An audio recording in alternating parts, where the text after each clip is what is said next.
Hi everybody, how's it going? What do you think of the world today? How does the world today make you feel? I'm going to be doing some journeys. We're going to take an adventure here into the spirit realm in order to accomplish something. Been reflecting on the problems of the world today, but it's important we reflect on the solutions and we don't lose hope, okay? Do not become a hopeless person. It's really important that you understand the power of having hope, because as soon as you become hopeless, you become defeated. You become small in something that is cruel. It is beating you down and you are defenseless against it. As what you've decided beneath the surface of all of that is that you have no power, therefore you have no hope left. Hope in a beautiful future for humanity, for our children, for the earth. If you could ask the spirit realm any question, what would that question be? It's important that I talk about the power of the question, because oftentimes I think we ask a question out of fear and then hope in a certain kind of answer that is it really honoring the intelligence of what we are accessing? And remember, life is a process of growth and development. So if the answer was just as clear as a bell, we wouldn't really be growing, would we? When you ask the spirit realm a question, they don't always give you a straight answer. And sometimes they speak in riddles, because really your question is related to how you are growing, how you are feeling strong or weak in your circumstances. Sometimes I just want to know what the stinking future looks like already, but then, duh, of course the future is wound up in the present, and the present is in the palm of our hands. Perhaps all the madness that is taking place in the world, all of these desperate movements that need all of our time and attention. There's so many people that are broken and tired. What about our kids? I really reflect on this a lot. I'm reflecting on these many flags. And I've decided that my personal flag is me. That if I were to pledge allegiance to anybody, it would really be somebody that I admired. And it wasn't based on any specific flag of a country or flag of a gender identity, but it was because I valued that person. So wouldn't be the person be symbolic of they are flying the flag of who they are? And if I really valued that person, I would value that person, not their movement. I would value that specific person for what they went through to be that representation of a true and genuine human being. And there's so many heroes in this world just getting through every single day, getting out of bed and trying to conquer life again. High five to you. And thinking about a lot of things, even about how our kids need to be valued in a different kind of way. I remember when I became a parent and how strange it was. It felt like when your kids made a noise at the restaurant, you were a nuisance. You were a bad parent, as though your kids need to be silent and still like little statues. I didn't know what to make of. It's like the first time I'm seeing neighborhoods and kids don't play outside anymore. I didn't know what to make of it. I don't know the meaning of it. I have to trust in the evolutionary process. I have to trust in a divine plan. I'm a spiritual speaker, right? But I'm a part of that divine plan. I don't need to have the answers. I don't need to know what my higher self is asking me to do or what to be, because I can just live. I can live spontaneously. I can say what I need to say. Then I can let people digest what that means to them, you know? And I don't have to tiptoe or dance around. And I'm working on doing that less. Just being completely straightforward. I'm not perfect at that. Sometimes I feel like I need to explain myself as I lead my way into the point of it all. Sometimes I don't even know what the point is just yet. I know the point of this message is I really want to connect with all of you. I I know if I was in your shoes, if I was on the other side of this video, I would really want to know what the spirit realm has to say about the governments of the world, the leadership of the world. Who are these freaking people? Why are they still in leadership roles? They're the worst. They're the worst. How are we going to stand up to the media? We feel powerless. Again, don't lose hope here. You can't ever lose hope. You are actually the energy of yourself. So if you lose hope, then you've lost yourself. Don't lose yourself. Don't lose yourself to this. Don't lose yourself to your fears. Don't lose yourself to what is happening here, because that is the goal, right? That is the goal. I had this vision come to me, and I saw a big table, okay?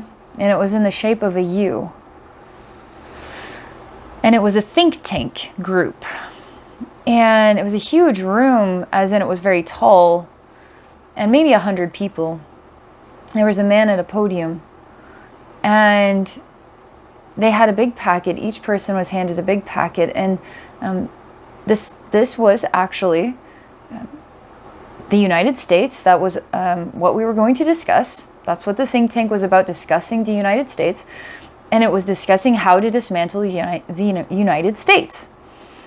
And there had been, I don't know how much money invested in an incredible computer system for how to conquer the world, one country at a time. And the United States was at the top of the list. And so all this money invested into this computer program that was going to share ideas, and then the human beings would evaluate those ideas, and then they would make decisions, and then they would follow through with the decisions in order to dismantle, for instance, the United States from the inside out. And what was the goal of this exactly? Human beings, watching human beings suffer, human beings investing in the psychological, it was like you have these people that just want to study human behavior, and they need groups to study. So the whole United States is actually a group study.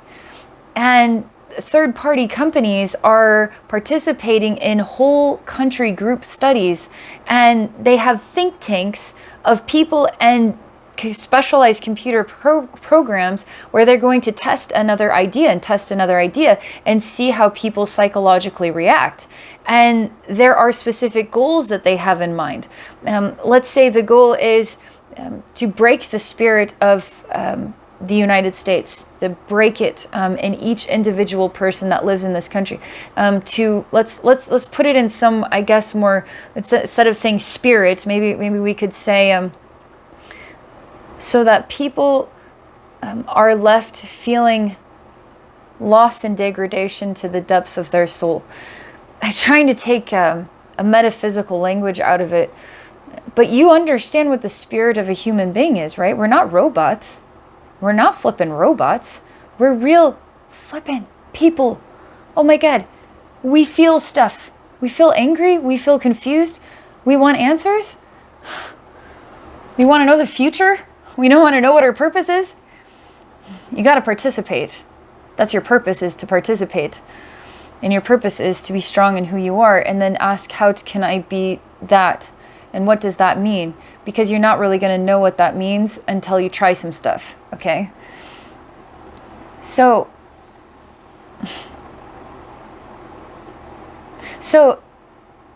if this is happening, if this is true, there are investors investing in the degradation of the human race for some purpose of their own. So what are we going to do about this? You want to know what is more powerful than all that money, all that investment, and all of those think groups? Us. I've been doing journeys on this already. It was the Arcturians that were talking to me about the importance of understanding the question, because when I started doing journeys into this, I couldn't really define what the question was. It was like, okay, it's I want your opinion on the world today. Okay, for what purpose? Like, what do you hope to get out of this? I was like, okay, am I asking the question out of fear, out of despair, out of hopelessness? So I'm trying to formulate, I'm getting to the root of where this question is even coming from inside myself, and what I hope to gain was really just the solution. Don't you ever want to know who these people are?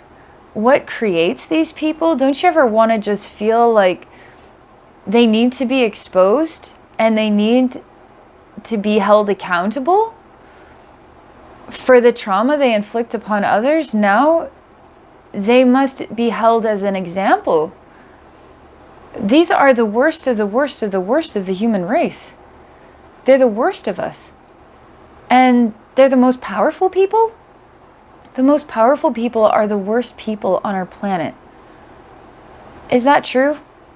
Is that really true?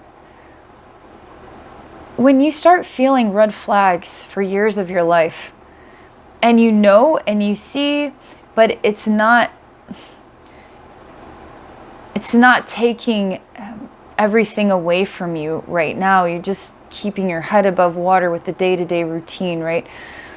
It's not enough to drive you over the edge, but you're already seeing the red flags anyway. But it's not enough to drive you over the edge. The red flags are so loud and so obvious right now. It's driving us over the edge.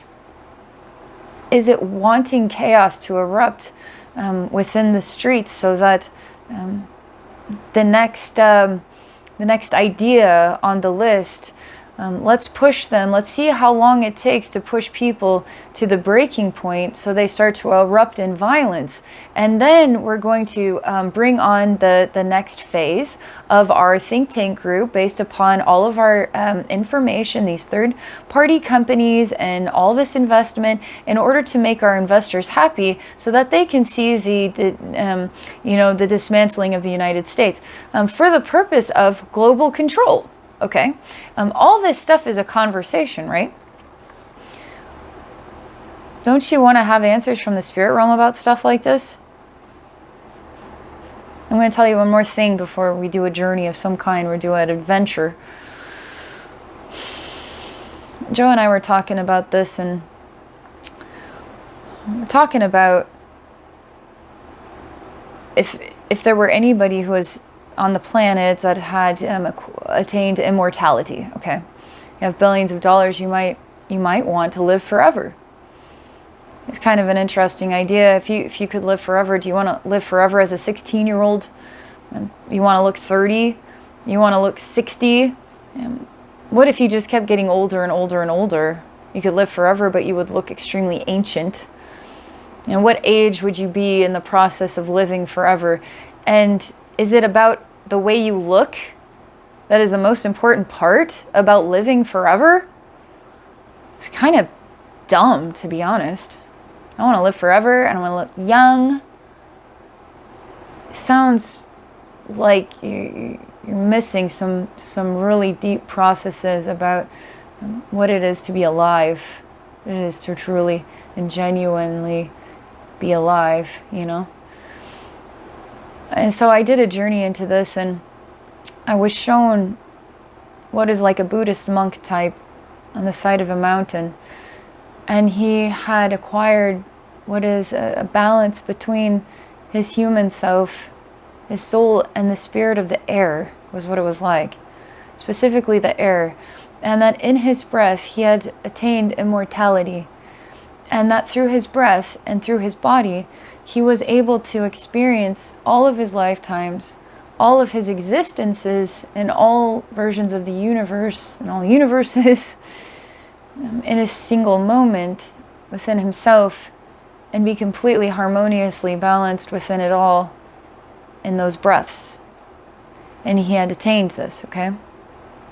Immortality attained through what is an extraordinary relationship with something that is completely and utterly naturally balanced. Meaning that attaining it through a natural balance within and around yourself and with your environment is true immortality. Now I saw, basically, human beings that were like husks, soulless husks, no light inside their eyes, standing at the edge of a cliff, and the cliff was life or death. And death, then they would fall into a river of blood, and they would have to face their cruelty, their actions, and the domino effect of those actions, and how it had impacted so many people's lives in the worst kind of way. And in these human beings which exist on our planet today, there is a great fear of dying, in order that in death they would have to truly face themselves, and they know deep down inside who and what they are. Now the question is, what is and is there life after death?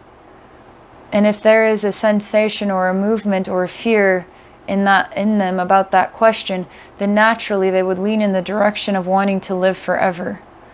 But they're also imprisoned by this suffering inside themselves, this empty, soulless existence that isn't really worth living forever. Because you're not thriving, you're an empty, soulless husk. When you become a cruel person, you are an empty, soulless husk. And what awaits you is a blood river. And in that river of blood is all the tyranny and the destruction and the degradation that you bestowed upon your brothers and sisters in this world and in other dimensions that you can't even conceive of because you're simply human. But you will feel it. You will feel it. Your soul is the gift and connection to literally everything in the universe. Why do you think that Buddhist monk was able to be immortal through the breath and through the connection with the air? Because it was through his spirit, and it was through a special kind of training between body and nature and spirit that he was able to acquire this. And that is truly living. Even if it was only living for 80 years or 100 years, when you really understand infinite time, 80 years can be like 80 million years. You can take a single moment and you can stretch it out forever if you want to. And all moments exist in eternity. So at any time you can visit any version of yourself in any version of time and go exist in a single second and live in that second for eternity if you want to. And sometimes we hide. There are other places in eternity where we hide for very long periods of time because we can't live with our soul, or we can't live with our action, or we can't live with ourselves. And we hide in a tiny little node. And we make it a big giant universe where nobody else exists but ourselves. And then we exist there forever. And this is our universe, our world, and nobody can come in it. But really, we're just sad. And then when you become a soulless husk, and you stand there amongst the other soulless husks, that became your comfort zone, your comfort blanket. Because if you're that cruel, might help to have other friends that are as cruel as you in order for you to feel safe and secure in your actions. And even if you wanted to escape, your life would be threatened. So how do you get out of it? This stuff is not just a simple answer. And it takes how many questions, really? And how many versions of an answer? And how much time? So you see, it's really about the growth and development of a single human being through the process of their existence of life, in the way that life presents itself, right? I even reflected on doing a journey to potentially heal, bring light to empower those soulless husks to remember the light within themselves, and that there's still time. These extraordinarily rich, completely separated, psychologically, emotionally separated from the extraordinary mass herd of the human race, they would feel like the shepherd of the sheep. And what happens when the shepherd isn't like a Christ consciousness, is more like Satan? What happens then? Do we listen to Satan? So if our leaders are listening to Satan, do we listen to them? And then the question is, how do we know who they're listening to? It's based upon this obsessive need to shove the wrong information down everybody's throat and to distort distort the echo of where the real value and the real importance is. I'm going to tell you a little something. I remember, and I believe it was 2020 or 2021, where there were all these support, it was like financial support for small businesses during COVID. And I thought, well, this is interesting. Now, after all that financial support was provided, it was like the following year, Biden had come out and said, look at how I'm helping helping the American people. I am offering 80,000 jobs for people to come work for the IRS so that we can get those fraudulent small business people and we can hold them accountable for their fraudulent actions. So you fished for people who are desperate for money to save their business. And now you're going to make sure to hire a bunch of people in order to destroy small businesses, destroy these people's lives. How dare you, for one? But wouldn't that be amazing if Joe Biden came out with a commercial to say, I'm offering 80,000 jobs. We're looking at the oceans, real climate change, supporting climate change efforts. We're looking at all of the trash in our oceans here around the United States. We're looking for solutions and we need your help. And please, if you're interested and you live along the coastline, we're hiring 80,000 people and we've got an agenda, we've got a game plan, and our goal is clean up the ocean by 2025, where we have 100% clean waters for the United States and Canada and Mexico. Like, we actually care about other countries, we actually care about their well-being and their people. That's genuine caring. That's real leadership right there. It's genuine caring of your people. That's offering real jobs to your people. That's offering an opportunity to make your citizens glow like, wow, we're actually putting our energy in the right places. And we're working on this issue of climate change with a really unique strategy here. Instead, let's get rid of all the farmers. Let's buy up the land. Let's make the rich richer. And let's destroy people's lives and then potentially inspire poverty and the death of thousands, millions, potentially billions. It doesn't sound like, Christ consciousness when I see more workers for the government that are now working for the IRS to get those lying sons of bitches, small business people. It's Christ consciousness that says, let's make it a more beautiful earth. And let's get get some helping hands out there, and let's create some videos here. Let's get the news on this. Let's show the news. Let's show the people. Let's make a big plaque and a monument for all the people that help clean up the oceans. Now that right there, you can feel that authenticity. You can feel the goodness in that, and that's what evolves the human race in the right direction. There I went. I just talked a bunch. Okay.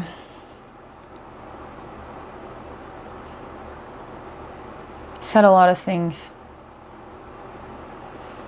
I'm going to stand before God and I'm going to say, God, here I am. Here I am. I'm Abbey. This is me. I don't know if I mentioned this, but I was thinking about the flags. The many flags that represent people of different gender types, different sexual preferences, etc. And we're creating groups of people that fit into specific categories of identity, but we're missing out on all the other types of identity out there. What if we just got rid of the flags and we just valued people as their own individual flag? Like, what if I this is me, my body is my flag. And I was thinking about what we do with flags is we take pride in those flags, right? Those flags are a good representation of who we are. But if I can be a good representation of who I am, I feel like a flag is worthy of praise, right? So why would you ever praise another human being? Why would you praise the flag of another human being?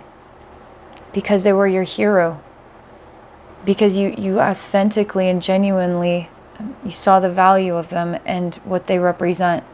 Not because they were some good-looking celebrity boy band or something, because they actually make a difference in the world, actually conquered something, and they gave something back to society. And my God, I want to see that person's face.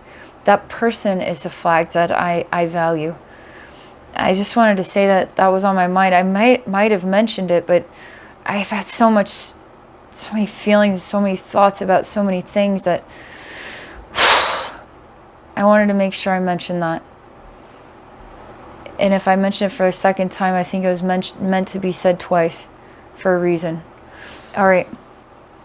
As I'm talking to God about the value of each individual person, and I'm starting to see people as looking like human beings, individual human beings, and their flags. And I say, God, I'm expressing so much emotion. We're looking at divides here. Government, the average man, people who are going through unique conflicts with sexual expression and how they felt they fit in or don't fit into society. And then now that's up to us then to nurture that. There's a lot of us that need nurture too. And we're all individuals going through our own individual thing. Like, what about the introvert's flag or the extrovert's flag, or a flag for people who are empathic? I need an empathic flag, and a flag for people who struggle with psychological disorders. I mean, maybe we need to have more groups and more pronouns to identify everybody uniquely, or maybe we can just see each other as human beings going through a human experience. God, am I struggling to find the question? God says no.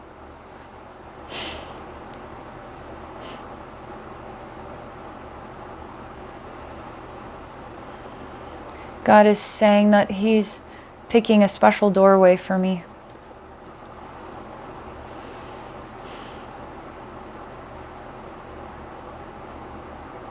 And He wants me to open the doorway and then describe what I see on the other side. Not based upon anything I've said or any questions or anything in particular. We're just going to walk through it together, okay? You and me. We're going to walk through this door together. We'll just see what's on the other side, okay? It's very basic. White frame, white door. Basic handle. It's stuck. And I try to open it, and there's a big slimy goo on the other side that's putting all of its weight upon the door, so it's very hard to open. It doesn't want this door to be opened. It doesn't want me to come in and see what's going on in here. It's kind of like you have teenagers. You gotta be very careful about just walking into their room. You gotta be mindful of privacy. And this is like, does not want you to see what's going on behind this door at all. And I say, I know you're scared. Because once I see you for who you are and what you've been hiding, you will have to live with your choices and live with yourself. And there might be a lot of people who don't like you. I feel like when you make decisions that hurt people and people choose to not like you, you deserve to not be liked. I'll be honest, the world needs to get back to reality here. We have a right to not like people. We don't have to be nice to everybody.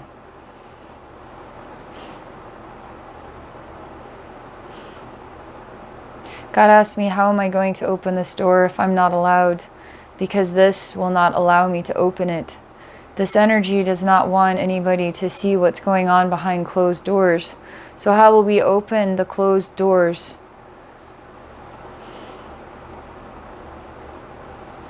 And this is important because brute force is not the answer, by the way. If brute force is not the answer, as in we need to get a bunch of men in here, we need to break down this door, and somebody's going to pay, and violence, etc.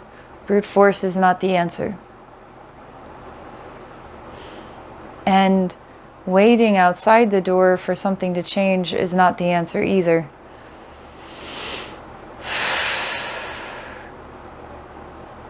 And continuing to talk to whoever's on the other side, who's not going to open the door no matter what you say, is not the answer either.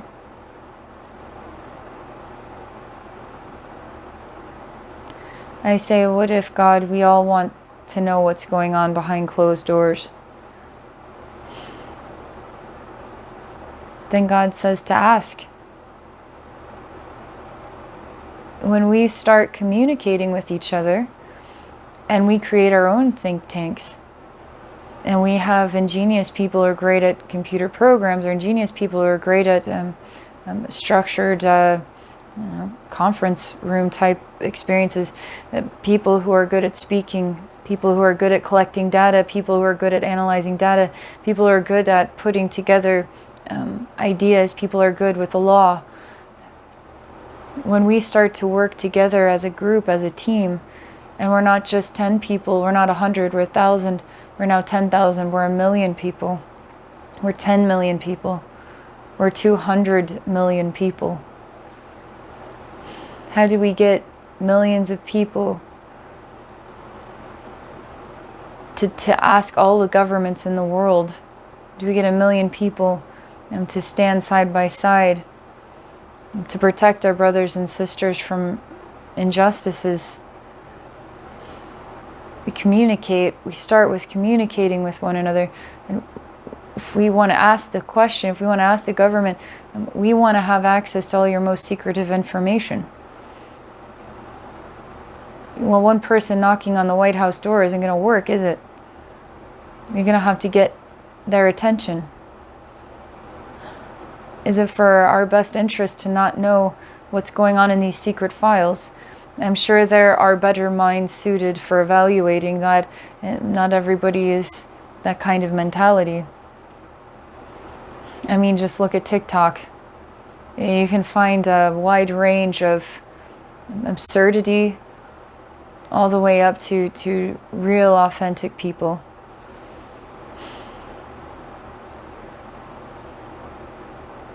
I say, okay, so you want me to turn my back on this door? God says no.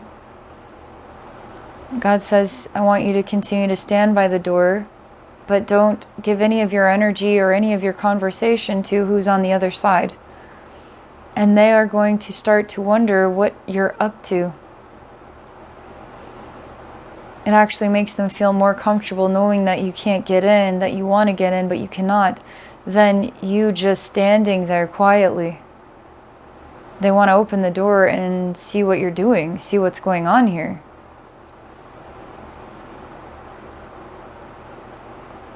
It's kind of weird because I put a table up and a chair, and I have basically just a clipboard, and I'm asking for signatures. It's really basic. I say, this is useful, but I think we need to go bigger than this. We need to have a lot of people on board that want to know what's going on behind closed doors. And all we're doing is asking to know what's going on here. It's kind of like asking somebody who's maybe a compulsive liar, you've told me this, and you know what, I know it's invading your personal private space, but I need to see your cell phone. I need to see your cell phone. If you can't show me your cell phone, that's telling me that, I know that's your private space, but you have a history of being dishonest with me, and this is going to prove something. I mean, it's literally like walking into somebody's secret private place.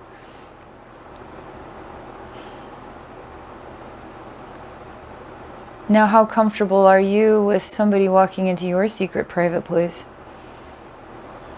It's so interesting.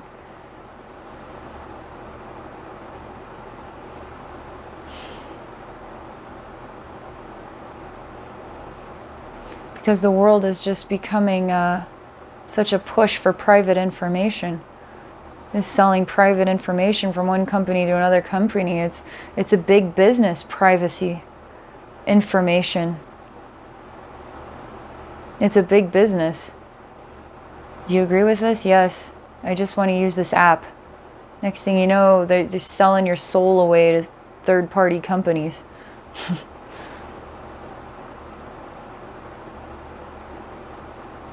And I say, God, I still feel like this is not getting us anywhere.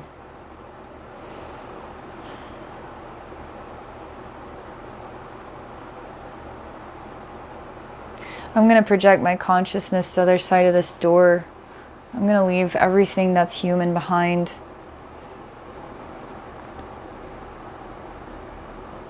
Everything that we think is a practical, grounded approach.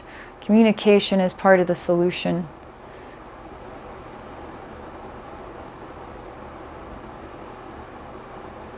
It's cold in here. It's a slimy green goo in different places, big piles of it. Seems to be weird books flying around. A desolate place. There's nothing that grows here, just big piles of green goo, like mountains even in places, and some are just small piles. Some are mountainous piles. And then books are flying around like birds. He can't tell that I'm here, this slimy green thing.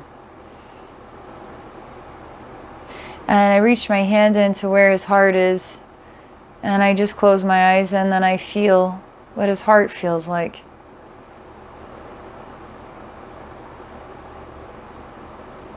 And something of his body becomes like a liquid, and it starts to collect with other of the big green goos. And they start to collect together and create one big, massive, mountainous green goo.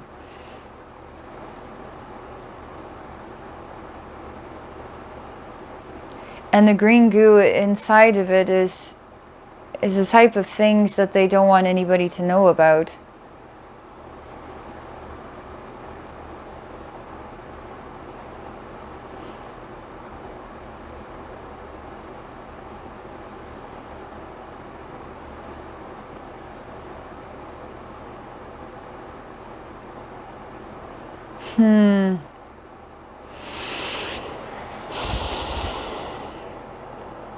This is going to be long and drawn out and boring.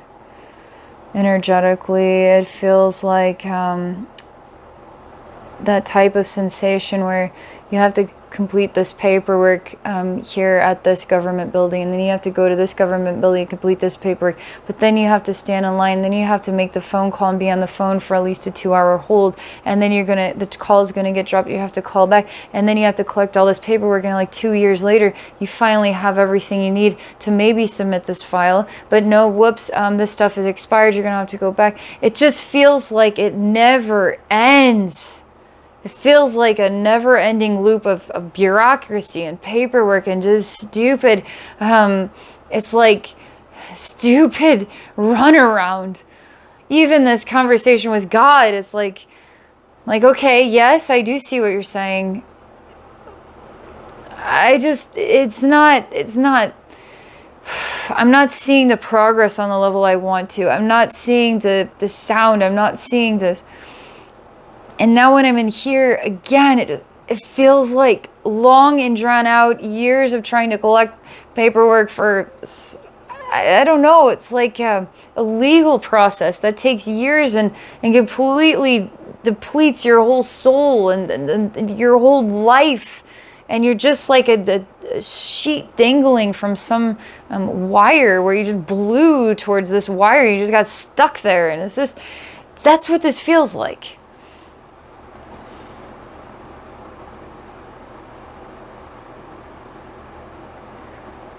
So, now, I'm listening right now and I'm paying attention, okay? And what I mean by that is I'm looking for sounds of basically a vulnerability somewhere in here.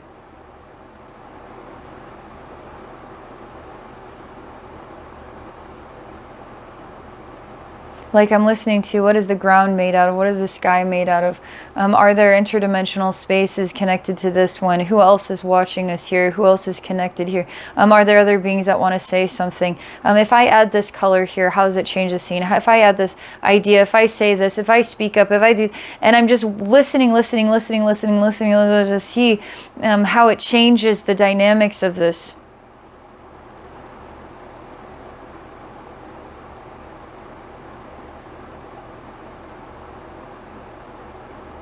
And I start to understand that even when I walk through the door, even when I can face this big green goo and everything that it's trying to hide, even when I go through this very long run around and I feel like I'm going nowhere, even these bird books, it's almost like everything about this place has nothing to do with who I am. It's everything to do with whatever this conglomeration of wanting to be afraid and wanting to hide and wanting to even feel important because they have access to information other people don't have access to, and they get to hide that information. They get to be part of a big club of special people that get to know special things that other people don't get to know. And guess what? I know this and you don't know it. And it's just like stupid. It's just stupid. And I say, my God, I was born this precious gift to this world so I could solve this problem, so I could solve this puzzle, which is really actually dealing with a big giant baby. It's a big kid, a big pathetic kid, a big sad, lonely, pathetic, empty kid. Thinks you have something and you have nothing at all. You have literally nothing at all. You even made me believe that you had something that mattered to me, but actually this actually doesn't matter. None of this matters to me. You don't matter to me. I just leave this whole place completely. I completely walk away from it all. And I say, what does that mean, God, when I just walk away from it all? Now this brings me to the point where I have to ask the question, what is the purpose of being human and being here in this world in the midst of all of this, if I'm not to really have any hand or any part in it? I just watch it play out. God says I do have a hand in it because I'm learning from it. I'm sharing my feelings. I'm even inspiring a table for signatures. I'm creating movement even if we don't see that movement make the impact we want. He says, how many new people am I meeting? Many new faces. He's reminding me of a conversation I had with the Arcturians. And it was on the same page as the think tank group. And I saw a community. And by the way, I want to tell you this, that in Juneau, Alaska, the community got together and they all pitched in and built an extraordinarily awesome playground for kids. The government didn't do that. The community worked together to make that happen. Now, if we can't count on the government to give back to our community what our real needs are, imagine if we come up with these ideas together. And we don't even have to put any energy, any thought, anything towards the government, anything towards these elites, because we have each other. And I saw what was like groups of 10 people at a time. And there could be 50 groups of 10 people at a time. But every person had a right to share what they felt that they wanted to see in the community. And all this information was collected. And people worked together that were good at this stuff. Good listeners, good collectors of data, good compilers of data, good analyzers of data, good legal people. And there was a different subject for each week, like a subject for kids and education, a subject for the logistics of the community, a subject for the aesthetics of the community, a subject for, basic things like do you feel like the air is clean? Do you feel like the water is clean? Do we want information to understand what the healthy balance of our air and water is? Maybe we're having a hard time accessing it on the website. I don't know. It's like, it's literally getting to know how people feel about their life and their community. And this is completely devoted towards bettering the people's lives in the community, which only betters the leadership standpoint, especially when the leaders choose to listen.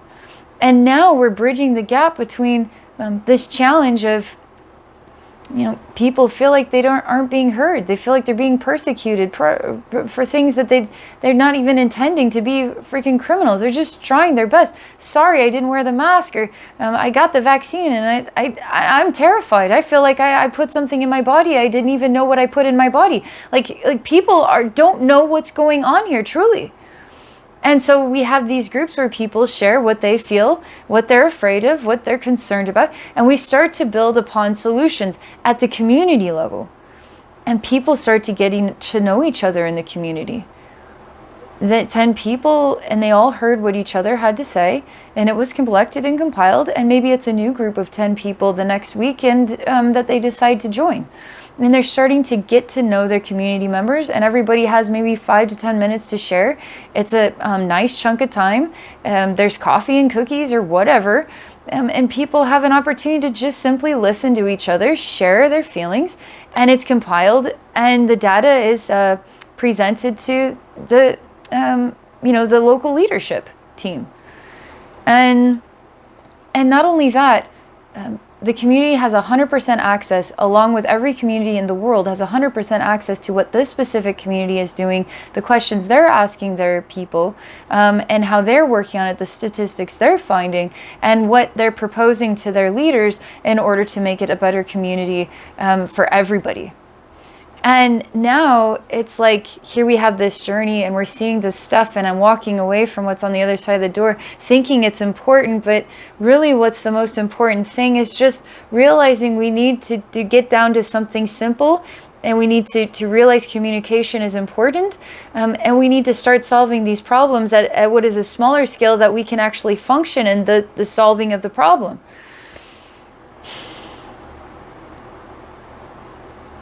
It's hard sometimes to turn your back on something that you think is important, because it is important to you. But at what point do you realize something that is so important to you, maybe it's giving you a lot of runaround, or maybe you finally get access to it and you say, wow, I can't believe I had to cross lines to actually look in your cell phone in order to get an answer. If I need that, if I don't trust you to that degree, then I feel like I should have left this relation a long time ago. Something like this, right? Because we need to understand ourselves too. We need to understand what kind of people of integrity and what are the depths of what we feel is integrity and self-respect and respect of others, and what relationships genuinely mean, and what's privacy, and what's exposure to that, and what really solves the problems here. What is the most authentic, most genuine way that doesn't take brute force, that just takes some helping hands, right? All right, talk forever. You just don't know what you're going to get when you do these journeys into the spirit realm.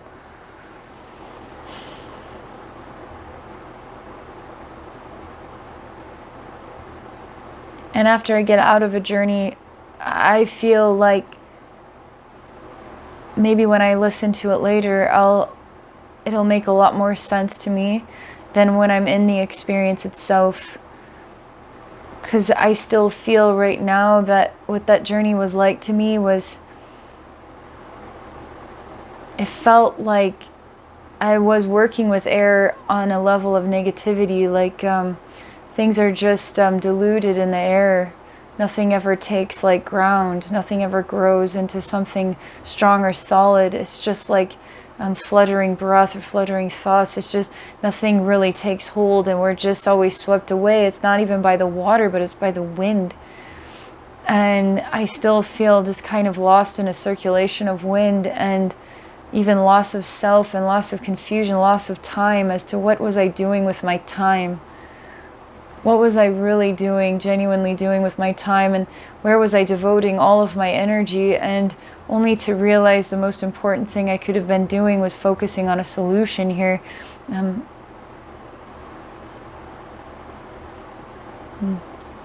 God's reminding me that the solution is in every part of the process of learning. And sometimes we learn through walking into confusing dead ends, only to learn through another lens of perspective. And sometimes time goes slow. And sometimes time goes quickly. And sometimes we have a wake-up call and say, wow, that was gross. Now what am I going to do with this? I mean, this is what it's like to be human, right?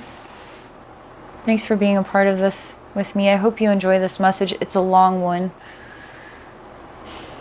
The human race likes 3-minute videos. That's why TikTok's so popular. 50 minutes on the clock. For those of you who could watch this whole thing, thank you. I hope it meant something to you. I hope you found value in it. Have an awesome day.